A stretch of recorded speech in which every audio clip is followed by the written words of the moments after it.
নমস্কার। আমি আগের ভিডিওটাতে বলেছি যে কিভাবে কিনশিপ স্ট্রাকচার ইত্যাদি নিয়ে লাভ জিহাদের ব্যাপারটা। এবারে আমি একটু চেঞ্জ করব সাবজেক্টটা, ইটস স্টিল রিলেটেড।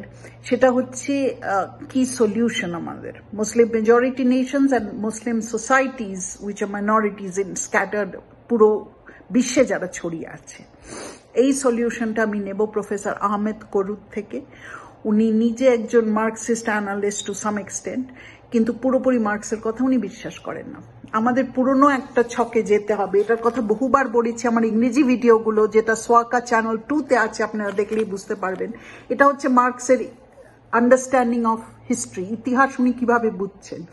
উনি বুঝছেন যে সমাজ দুটো লেয়ারে ভাগ আছে, একটা হচ্ছে modes of production, relations of production, সেটা হচ্ছে একতলা, একটা বাড়ির দোতলা, এবং তার দোতলায় আছে state, civil society, religious institution, সবকিছুই। শুধু একতলা দোতলা না, মার্কস আরো বলবেন যে এই যে একতলা, যেটা modes of production, relations of production, এটাই এফেক্ট করে এই দোতলাকে। কেন উনি এই কথাটা বলবেন? কারণ উনি কিন্তু ওই কজালিটি, যেটা নিউটনিয়ান ফিজিক্স, ওই এনলাইটমেন্ট লাইনেই কথা বলছেন, আর তার থেকে অন্য কিছু বলছেন না। উনি ফিজিক্সের মডেলটা দিয়েই সোসাইটাল যে মুভমেন্ট, সেটা উনি বোঝবার চেষ্টা করছেন বা বোঝাচ্ছেন। এই যে modes of production, relations of production, এগুলো কি, আমরা যে কিভাবে উৎপাদন করি এবং নিজেদের যে আমরা ডেইলি দৈনিক যে চাহিদাগুলো, সেগুলো মেটাই কিভাবে। আমার ইংরেজি ভিডিও, যেটা সোয়াকা চ্যানেল 2-তে আছে, অ্যারিস্টটল এই কথা বলেছিলেন, ওই কসন পোলিস, tribal, agricultural, feudal and capitalist, এই যে মোড অফ প্রোডাকশন চেঞ্জ করছে, এবং উপরিতলা দোতলায় যেন কজাল রিলেশন, কার্যকারণ সম্পর্কে আছে। উনি ওই ফিজিক্সের মডেলটা নিচ্ছেন। রাষ্ট্র এবং তার যে রিলিজিয়াস ইনস্টিটিউশন, এগুলো এফেক্টেড হচ্ছে। সেই জন্য উনি বলবেন এই সংঘাতটা থেকেই কিন্তু চেঞ্জটা হয়। যেমন ফ্রান্সে একটা ফিউডাল সিস্টেম ছিল, সেটা ব্রেক করলো কারণ ক্যাপিটালিজমে ফিরে আসলো, মানে ফিরে আসলো না, ক্যাপিটালিজমটা ব্রেক থ্রু করলো। কি হয়েছিল সত্যি ফ্রান্সের সার্ফরা অনেকে নিজেদের মুক্ত করে, যারা বন্ডেড লেবার, কৃতদাস, তারা অন্য জায়গায় চলে গিয়ে অনেক তারা ব্যবসা করতে লাগলো, এবং অনেক টাকা করে ফিরে এসে দেখলো যে তাদের অনেক টাকা আছে কিন্তু কোনো অধিকার নেই, রাইটস নেই। রাইট কে দেবে? রাষ্ট্র তো রাইট দেবে, সেই অধিকারটা তাদের নেই।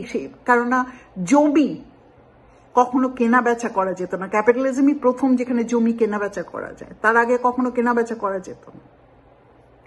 তো তারা এইটা নিয়ে, তাদের নিজেদের রাইট নিয়ে বুর্জোয়া ক্লাসটা ফাইট করছিল। ফিউডাল ক্লাসের সঙ্গে তাদের একটা সংঘাত হলো, এবং এই সংঘাতের পর তারপর ইউরোপে ক্যাপিটালিজম এলো। প্রফেসর আহমেদ করু, যিনি টার্কির লোক, তিনি বলছেন কি হয়েছে মুসলিম মেজরিটি সোসাইটিতে। উনি হিস্টোরিক্যাল অ্যানালিসিস করে দেখিয়েছেন যে ইতিহাসে বাগদাদ এবং অন্যান্য বড় বড় হিস্টোরিক সেন্টার ছিল, কায়রো, তারা কিন্তু তখন খুব কসমোপলিটেন এবং অনেক অ্যাডভান্স বেশি ছিল ইউরোপের থেকে। তারপরে কি হলো? ওনার কথা হচ্ছে যে তারপরে এই বুর্জোয়া ক্লাসটা স্ট্রং এনাফ হলো না, খুব উইক। সেই জন্য কি হলো, যে রাষ্ট্রে, যে করাপ্ট রাষ্ট্র, সব রাষ্ট্রই মোটামুটি করাপ্ট, তার সঙ্গে যে উলেমার যে কানেকশনটা, যেটা ইউরোপেও ছিল, নিটশের জিনিওলজি অফ মরালস, উনি ওই প্রিসলি ক্লাসটাকেই, যারা পুরোহিত ক্লাস যেটা, সেটাকেই উনি ক্রিটিসাইজ করছেন। লোকে ভাবে উনি পুরো খ্রিস্টানিটিটাকে ক্রিটিসাইজ করছেন, তা না। ওই পুরোহিত ক্লাসটা যারা কন্ট্রোল করতো, যারা স্টেটকে ইনফ্লুয়েন্স করতো, তাদেরই উনি ক্রিটিসাইজ করছেন।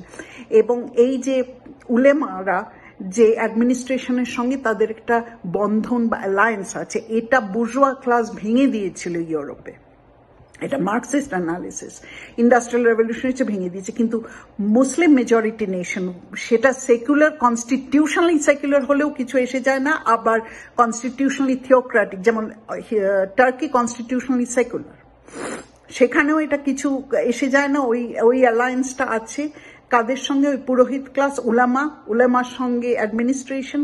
কেন? কারণ বুর্জোয়ারা স্ট্রং এনাফ একটা শ্রেণী নয়, ক্লাস নয়, যে ওটাকে ভেঙে দেবে, যেটা ইউরোপে হয়েছিল।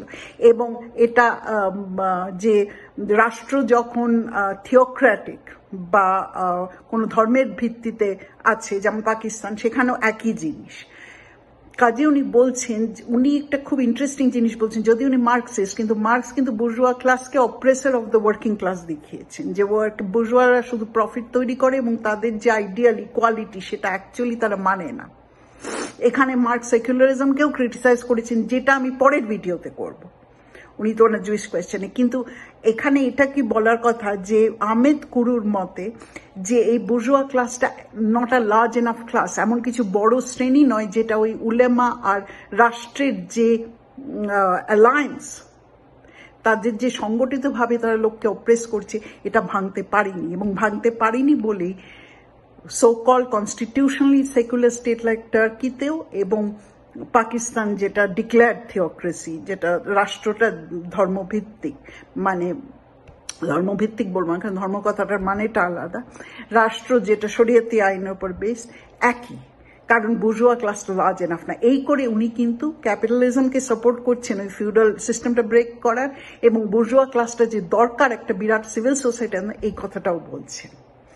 এবং তাতে ওনার সলিউশন কিন্তু এই প্রথমে এই ক্যাপিটালিস্ট সিস্টেমটা ওই যে অ্যালায়েন্সটাকে ব্রেক করে দেওয়া, ঠিক এই কথাটা নিটশে বলেছিল বহু বছর আগে। এখন আমাদের যেটা দেখতে হবে, মার্কসের যে ক্রিটিক যে সেকুলারিজম এবং বুর্জোয়া ক্লাসে, সেটা আমি পরের ভিডিওতে করব। এই ভিডিওটা আজকে এই পর্যন্তই। নমস্কার, চ্যানেলে সাবস্ক্রাইব করবেন, লাইক কমেন্ট করবেন। আমাদের কিউআর কোড আছে, যদি ডোনেট করেন সোয়াকা হর্ষিতাতে, আমরা আরও এরকম ভিডিও করতে পারবো, আরও ডিপে যাব, জিহাদের বিষয়ে, লাভ জিহাদ ইত্যাদি, এগুলো সবই কানেক্টেড ইতিহাসের সঙ্গে ইত্যাদি। আজকে এই পর্যন্ত।